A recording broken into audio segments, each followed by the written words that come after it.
Hello, and welcome back to The Goodness Margin, the place where we find margin for the good things in life. Today, I'm doing a collaboration with Melody. She teaches piano lessons over at Tune Bucket Piano Lessons.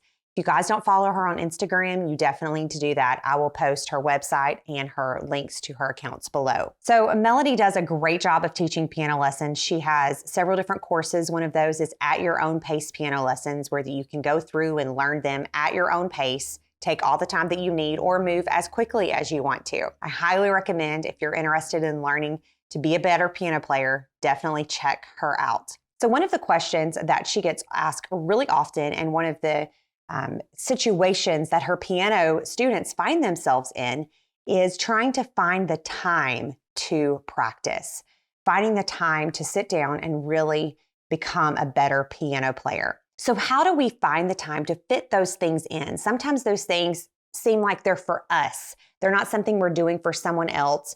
It's not something that we have to do for our job. It's something that we're doing for us. And many times we find that we have trouble fitting those things into our schedule, when that might be just taking time for resting. It might be taking a long bath, take a detox bath, or reading a book, or anything like that. How do we find the time to fit those things in?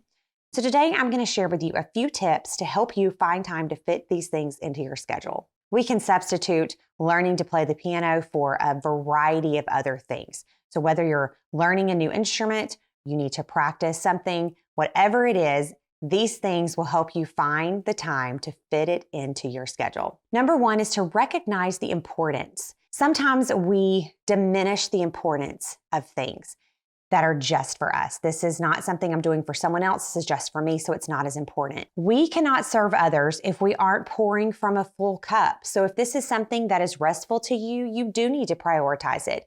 If you're learning to play the piano or learning to be a better piano player, the likelihood that you are serving others with your gift is really high. You may play in church, or you may teach piano lessons, or you may be a music teacher, and you need to find the time to practice for yourself.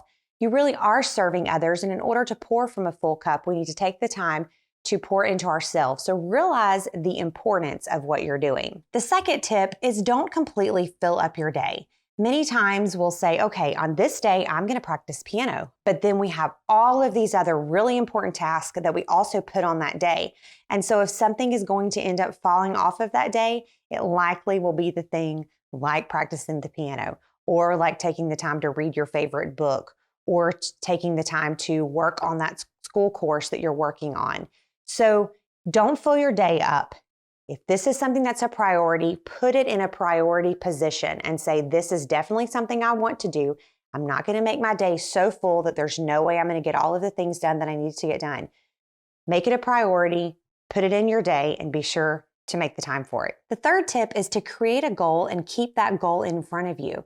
If you're someone that enjoys receiving an award or a prize for doing something, then choose something that you are going to gift yourself, or something you're going to do for yourself when you have completed this goal. Maybe the goal is to practice every Thursday for 15 minutes, or maybe the goal is to practice 5 or 10 minutes every single weekday. Whatever that goal is, write that goal down. Maybe stick it on your mirror so you see it in the morning, or put it near your desk. Type it out and make it the screensaver on your computer. Whatever that goal is, create that goal, keep it in front of you, and track your progress and see how well that you're doing. The fourth tip goes right along with that. Be accountable to a friend. Share your goal with someone else. Maybe it's a friend or even a mentor. My husband and I we still are a part of a coaching course, and they're helping us through some leadership development skills.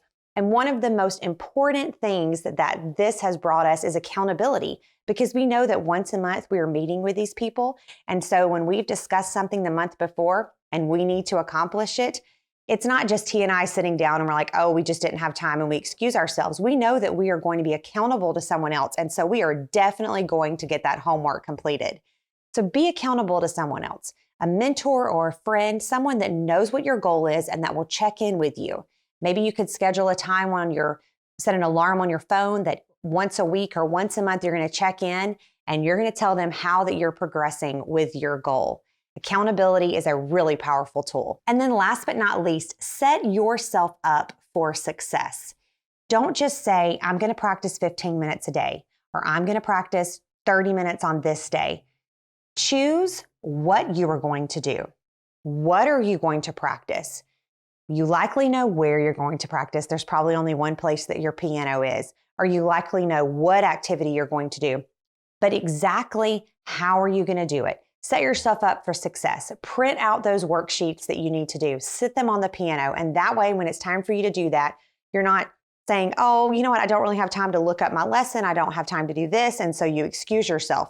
Set yourself up for success by being ready to take on those 15 minutes, those 30 minutes, whatever you have made as your goal. When we make a plan, we are much more likely to follow through with our goal. Learning to be a better piano player, or maybe just starting to play the piano, it may not seem like something that you might want to create as a priority, but let's think about each Sunday when you go to church and that person is playing the piano, or that person is playing the bass or the drums, or there's a singer.